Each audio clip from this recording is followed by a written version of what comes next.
você, com toda a sua casa, que essa paz que vai além de todo entendimento, inunde o seu ser. Essa paz nós precisamos tanto, e por isso que Jesus diz, né, a minha paz vos dou. Então é a paz que vai além de todo entendimento. Por quê? Porque muitas vezes está passando uma tribulação, está passando angústia, qualquer coisa que seja, né? Porque todos nós passamos, mas tem a paz no coração, tem a paz no seu ser, amém? Então que essa paz inunde o seu ser, você que está aqui, você que está na sua casa, possa ter essa paz que vai além de todo entendimento. Antes de meditarmos na palavra de Deus, um recado aqui para os homens. Quem é homem? Glória a Deus. Amanhã 19h30 nós temos uma reunião abençoadíssima aqui na igreja, então você não pode faltar. Você que é homem, venha para esta reunião, amém? Glória a Deus. Também temos um encontro com Deus, não está ali o cartaz, mas você que faz parte desse ministério e ainda não passou pelo encontro com Deus, venha para o encontro com Deus, porque é algo tremendo, fantástico, um final de semana sobrenatural na vida de quem ministra e de quem recebe a ministração da parte do Senhor. Também temos outro aviso, nossa campanha de jejum, de oração pelas famílias, pela igreja e pela nação. Estamos indo para a nossa quarta-feira seguida, quarta-feira, então exatamente na metade nós estamos. Venha, participe, se envolva. Eu tenho certeza que você precisa de jejum pela sua família, de oração, então venha clamar conosco todas as quartas-feiras, amém?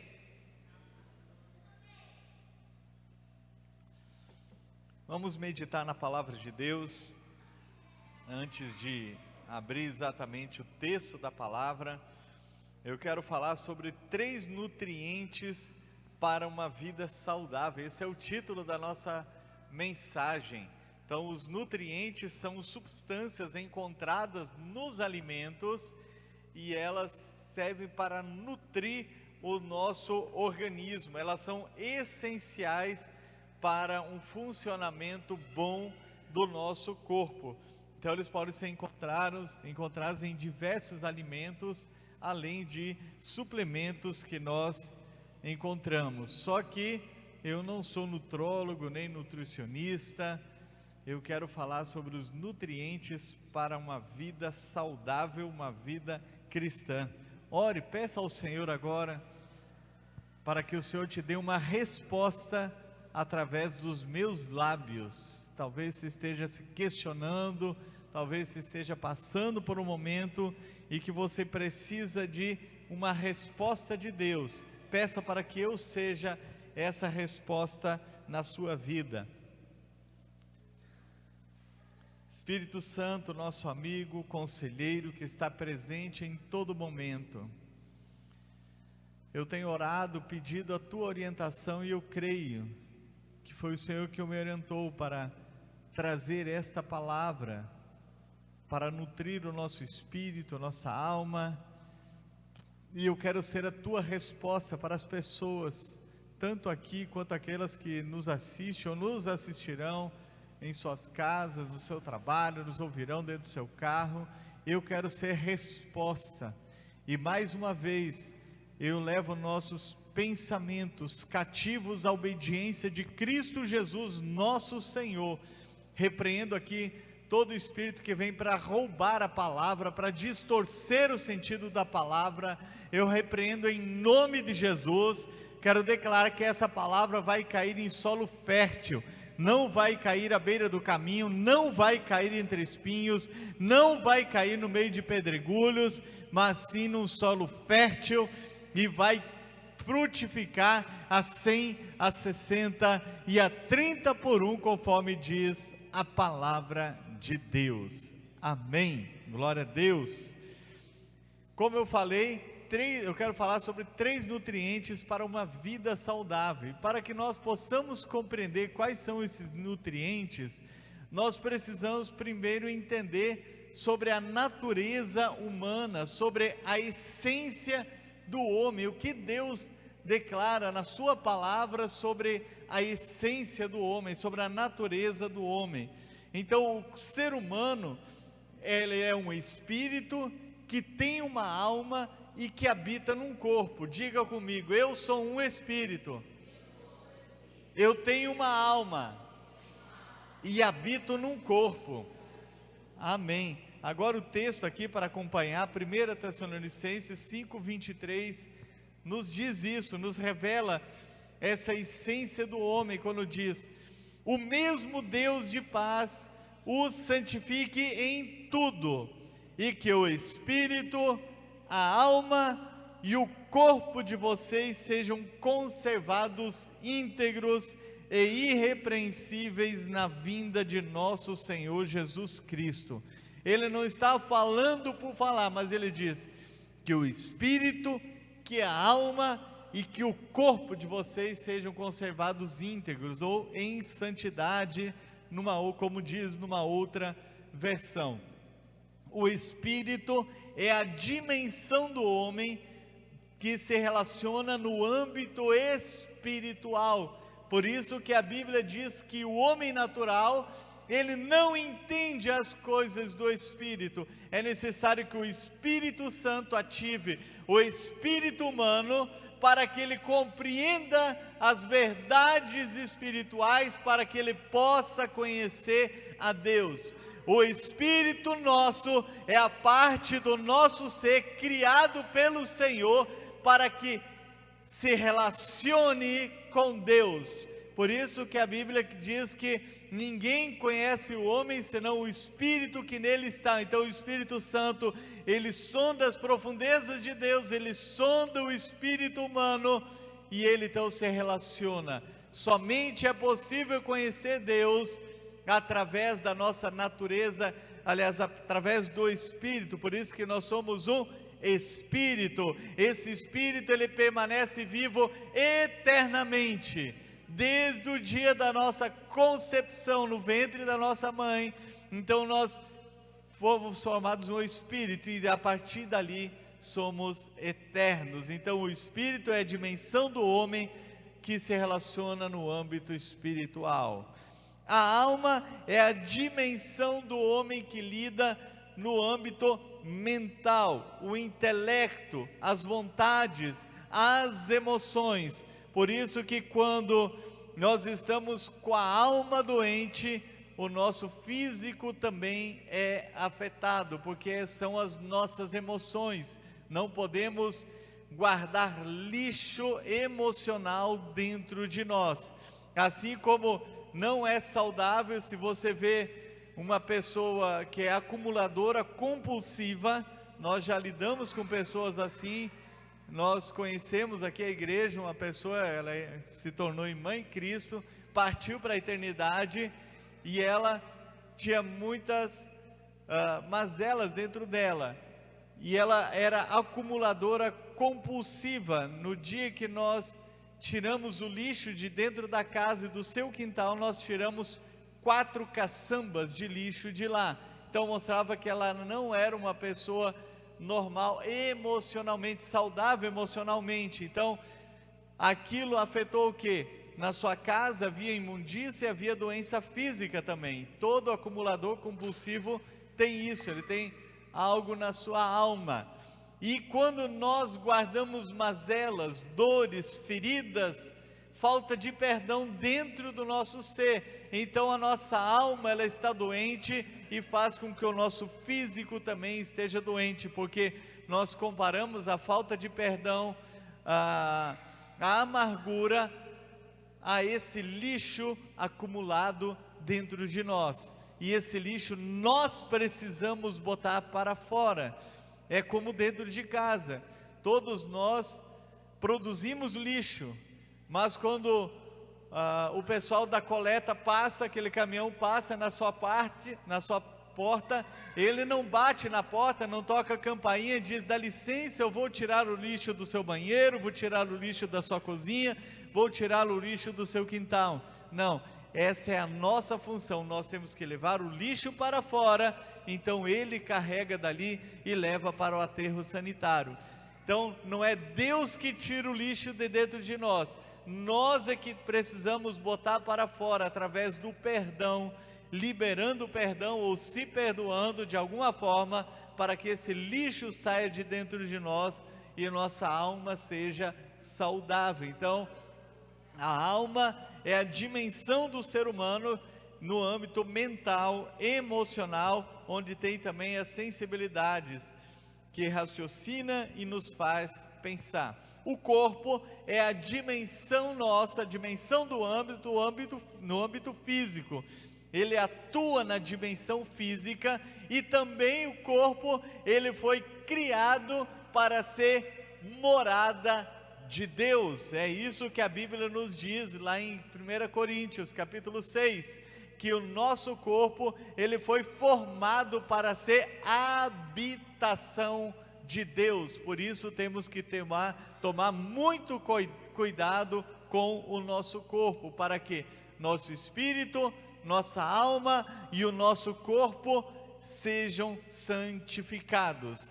Entender a essência do homem o ajuda a compreender quais são então os nutrientes para que esse ser completo, de uma forma completa, possa se relacionar bem com Deus, com Ele mesmo e com as pessoas. Precisamos entender quais são então esses nutrientes que vão nutrir, que vão suprir, que vão nos alimentar e nos dar condições de ter uma vida cristã saudável.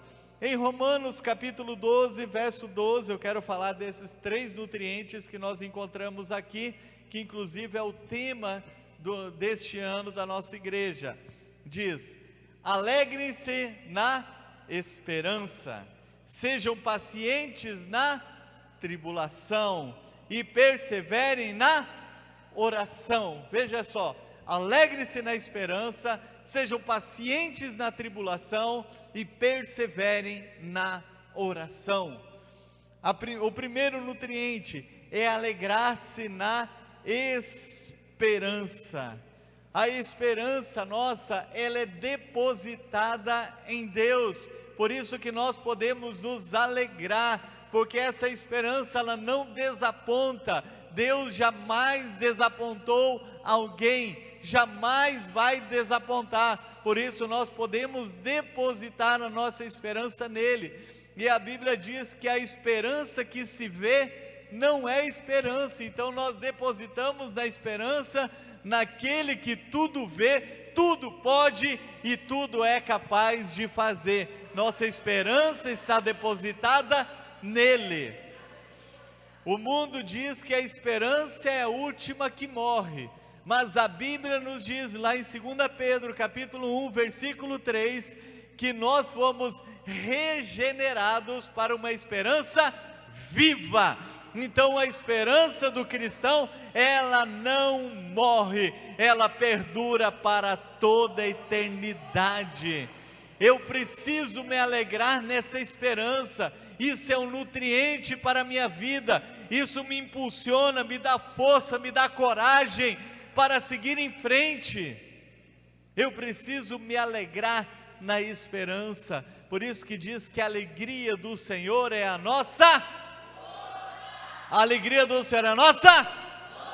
Então, esta alegria que vem do Senhor faz com que eu deposite a minha esperança nele, naquilo que eu não vejo com os olhos físicos, mas eu vejo e compreendo com os meus olhos espirituais.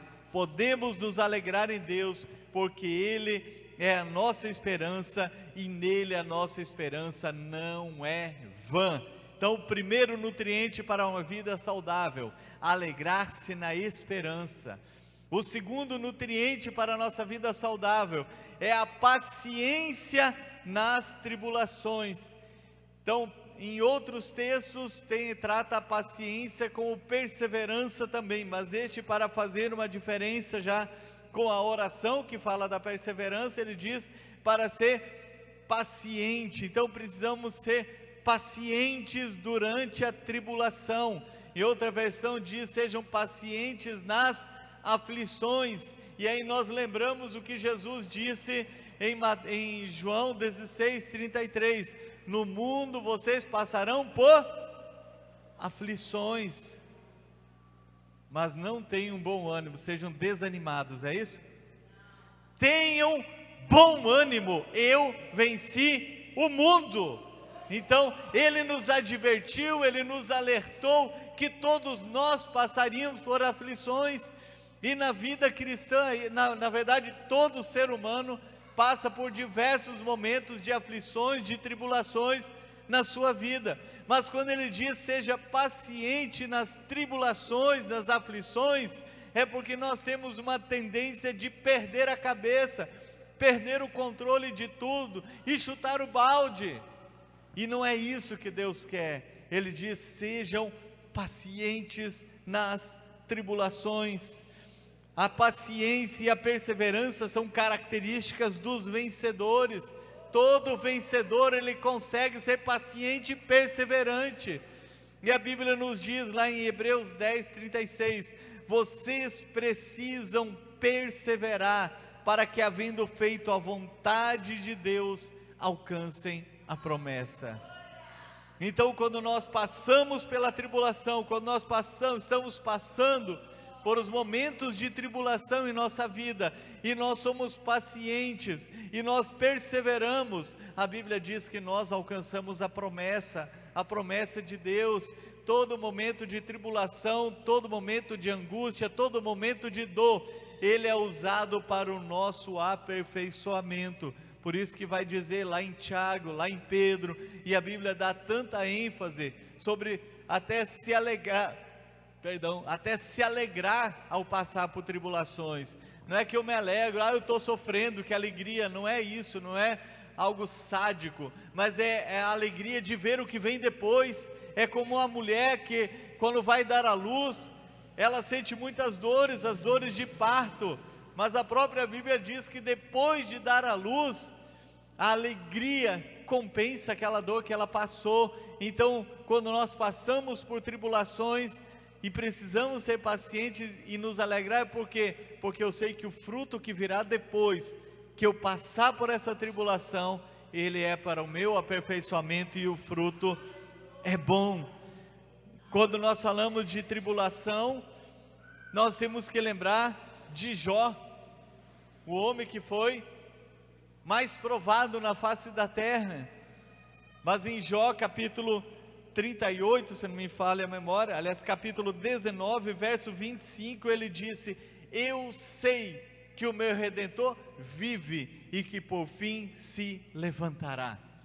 Um homem que era o mais rico, tinha 10 filhos, tinha tudo de bom e do melhor. Quando ele começou a ser provado, no mesmo dia, ele perdeu todos os bens, e seus 10 filhos morreram. Poucos dias depois, perdeu a sua saúde física.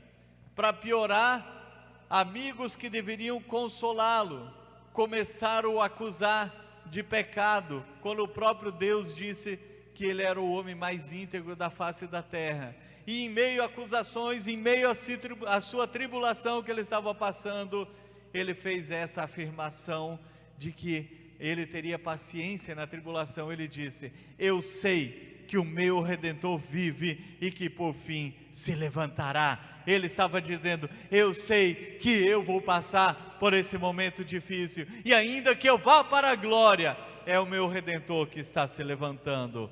Então, primeiro nutriente, alegrar-se na esperança. Segundo nutriente, é ser paciente nas aflições ou na tribulação. E o terceiro nutriente que nós queremos falar nessa noite é a perseverança na oração.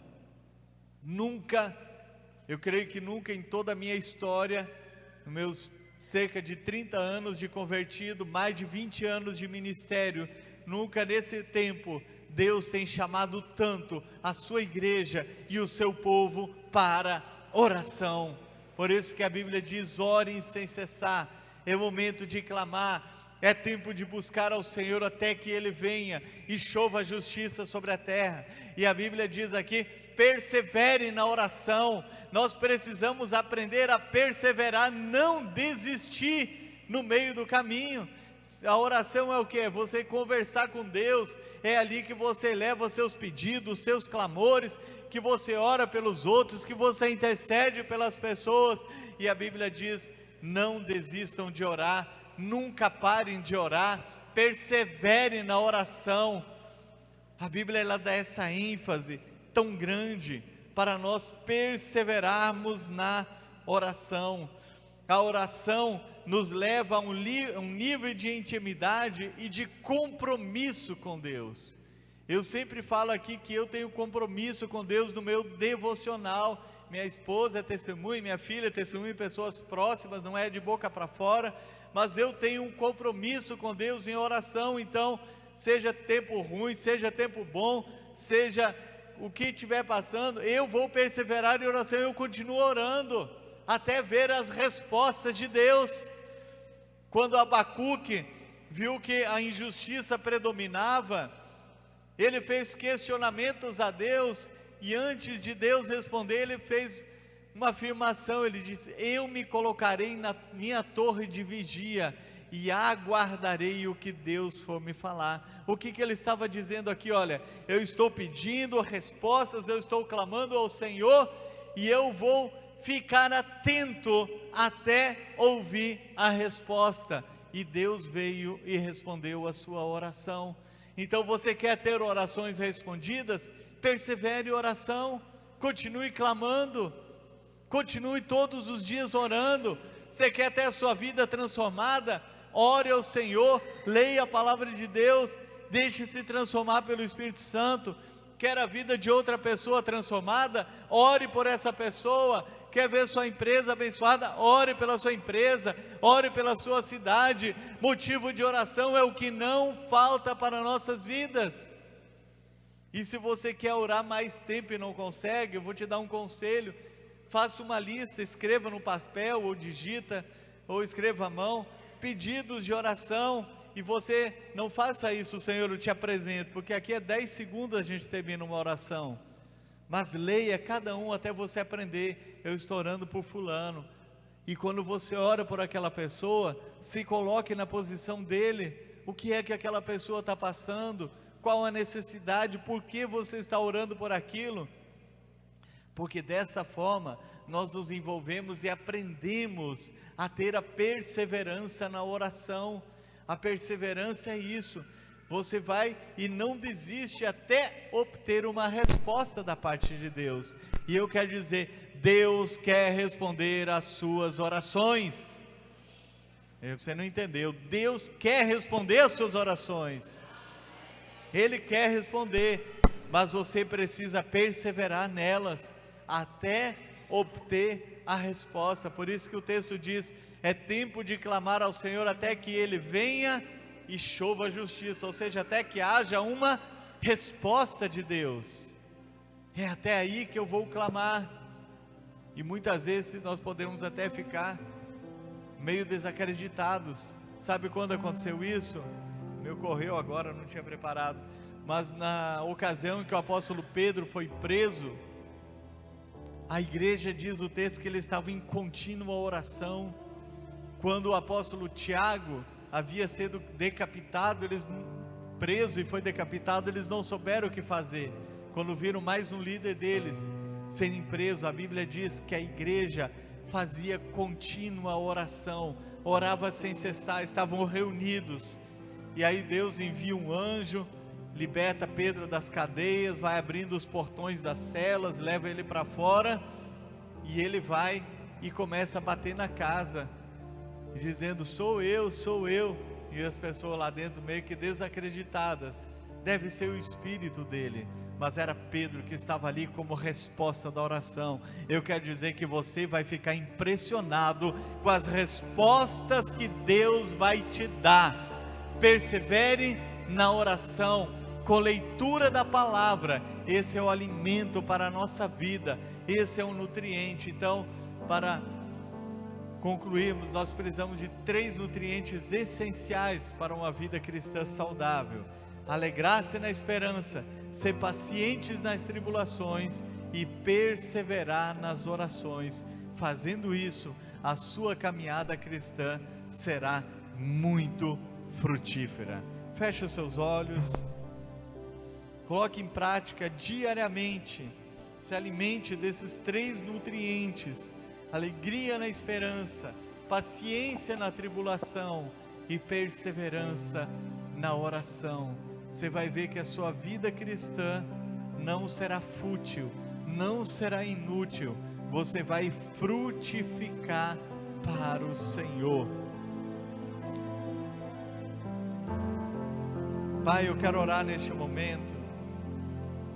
O Senhor falou de forma ilustrada sobre esses nutrientes para uma vida saudável.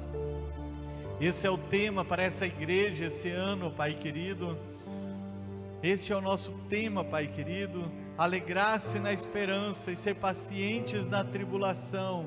E esse também é o nosso verso que diz para perseverarmos na oração. Cremos que estamos orando, mas devemos orar mais. Eu oro por essa pessoa que hoje, ó Deus querido, veio buscar uma resposta. Eu creio, Deus, que meus lábios deram a resposta que ela precisava. E eu oro, ó Deus, para que ela venha perseverar, ó Deus amado, dia após dia em oração, ser paciente na tribulação, porque toda tribulação passa. E eu oro para que ela venha se alegrar na esperança, porque a esperança do Senhor, ó Pai querido, ela não falha. A nossa esperança em Ti, ela não é vã, em nome de Jesus. Amém e amém. Vamos louvar ao Senhor.